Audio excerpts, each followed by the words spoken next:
Hello students, welcome to only UPSC. आज की इस वीडियो में हम डिस्कस करने जा रहे हैं जो अभी तनाव उत्पन्न हुआ है यूक्रेन और रशिया के बीच में। ये पिछले 2-3 महीने से चल रहा है, लेकिन अब वो युद्ध के लेवल पर आकर के खड़ा हो गया है। लगातार बॉम्बिंग हो रही है।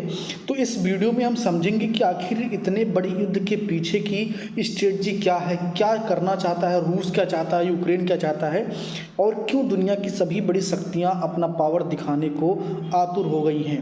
पूरा मामला मैप पे समझेंगे कि आखिर लड़ाई हो क्यों रही है। तो हमें जाना होगा आज से कई वर्ष पूर्व। द्वितीय विश्व युद्ध 1939 से लेकर के 1945 तक चलता है, और आप जानते हैं कि इस विश्व युद्ध में हिटलर के नेतृत्व में जर्मनी और उसी के साथ जापान और इटली थे, जिन्हें धुरी राष्ट्र कहा गया था। और उसके विरोध में अमेरिका, ब्रिटेन, फ्रांस, जर्मनी और इनके साथ ही साथ कंधा मिलाकर के लड़ने वाला था यूएसएसआर, जिसे आप सोवियत संघ कहते हैं। और उसका एक परिष्कृत रूप जो वर्तमान में आपको रसिया नज़र आता है, ये एक साथ युद्ध लड़ रहे थे अगेंस्ट द हिटलर।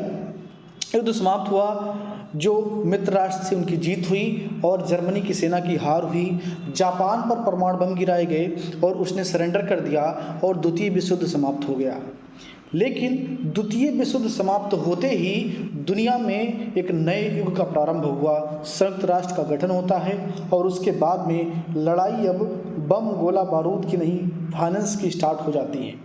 जैसे ही लड़ाई वित्त की स्टार्ट होती है तो दो नए शक्ति उभर कर सामने आते हैं। यूएसए के नेतृत्व में एक पूंजीवादी वर्ग पूरी दुनिया पर अपना वर्चस्व कायम करने का प्रयास करता है। तो एक खेमा पूंजीवादी और दूसरा खेमा यूएसएसआर के नेतृत्व में साम्यवादी आंदोलन की ओर बढ़ता है, और ये दो ध्रुवी एक साथ खड़े हो जाते हैं लड़ाई लड़ने के लिए। और इनके लड़ाई को शीत युद्ध कहा गया। क्या कहा गया? कोल्ड वार कहा गया।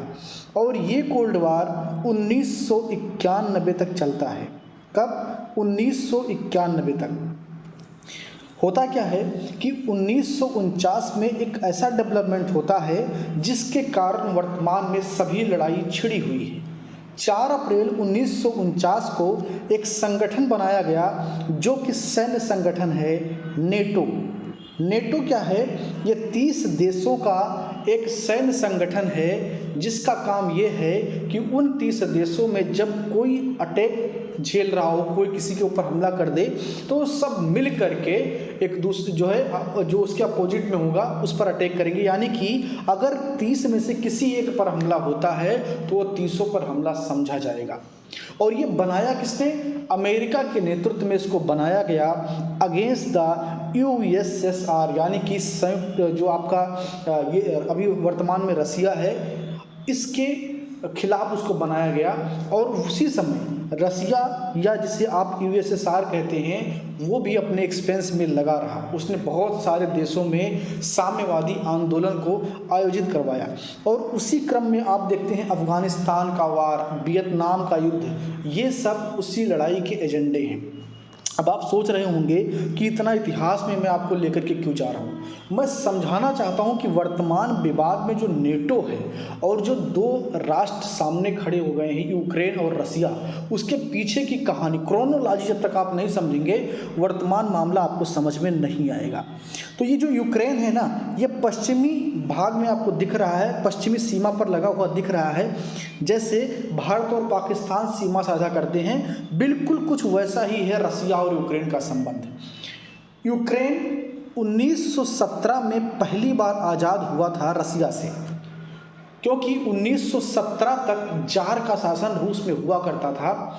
और जब जार का शासन समाप्त हुआ रूसी क्रांति के बाद में, तो यूक्रेन 1917 में पहली बार आज़ाद हुआ और वो अपने आज़ादी को मेंटेन रखना चाहता था। लेकिन उसकी आज़ादी बहुत लंबी चल नहीं पाई। 1920 में उसकी आज़ादी समाप्त हो गई और वह यूएसएसआर का पार्ट हो गया, रसिया का पार्ट हो गया। और 1920 से लेकर के 1991 तक, जब तक यूएसएसआर टूट नहीं गया, तब तक यूक्रेन यूएसएसआर का पार्ट था। और एक बात आपको याद रखना है, जो नेता प्रमुख थे साम्यवादी आंदोलन के रूस के, व्लादिमीर लेनिन, उन्होंने कहा था कि अगर यूक्रेन के बिना रसिया की कल्पना आप करते हैं तो बिना सर के शरीर की कल्पना करते हैं आप। तो इतना इम्पॉर्टेंट है यूक्रेन रूस के लिए। अब यहाँ पर मैप पर आप ध्यान से देखेंगे इस बात को, ये आपको रूस दिख रहा है और इस रूस से बिल्कुल सटा हुआ आपको ये पूरा यूक्रेन का पार्ट दिख रहा है। ये यूक्रेन की राजधानी कीव है।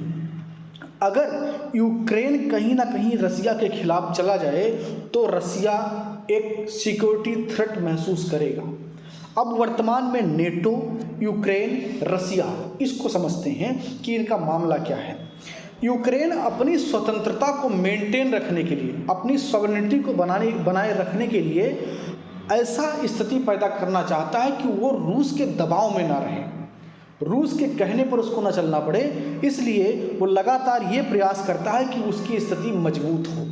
और इसी क्रम में उसने 2014 में यूरोपीय यूनियन के साथ मिलने का काम किया। यूरोपीय यूनियन यूरोपीय देशों का एक समूह है जो हमेशा एंटी रहा है रसिया के। ऐसे में जब ये यूरोपीय यूनियन में शामिल हुआ, व्लादिमीर पुतिन की निगाहें तभी से यूक्रेन पर चढ़ी हुई हैं। और आपको इस मैप में मैं दिखा रहा हूँ, एक पार्ट है क्रीमिया।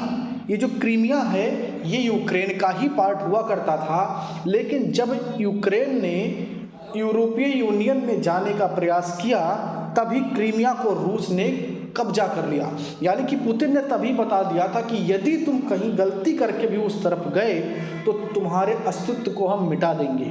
तो क्रीमिया को उस वक्त पुतिन ने अपने कब्जे में ले लिया और वर्तमान में भी यहाँ पर रूस का ही अधिकार है। अब बात ये आती है कि अभी जो ताज़ा विवाद है ये क्या खड़ा हो गया।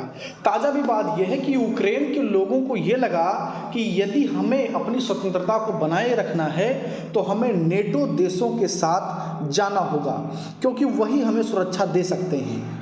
अगर दुनिया में महाशक्तियों की बात हो हथियार के मामले में तो रूस दूसरे नंबर पर आता है अमेरिका के बाद में।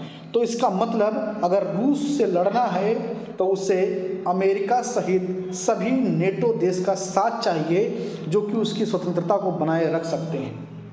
यहाँ पर रूस के लिए स्ट्रेटजिक समस्या ये खड़ी होती है कि यदि नेटो यानी कि जो ये सैन्य संगठन है अगर ये यूक्रेन में अपना बेस बना लेते हैं तो निश्चित तौर पर ये पूंजीवादी देश रसिया को बर्बाद करने में कोई कसर नहीं छोड़ेंगे।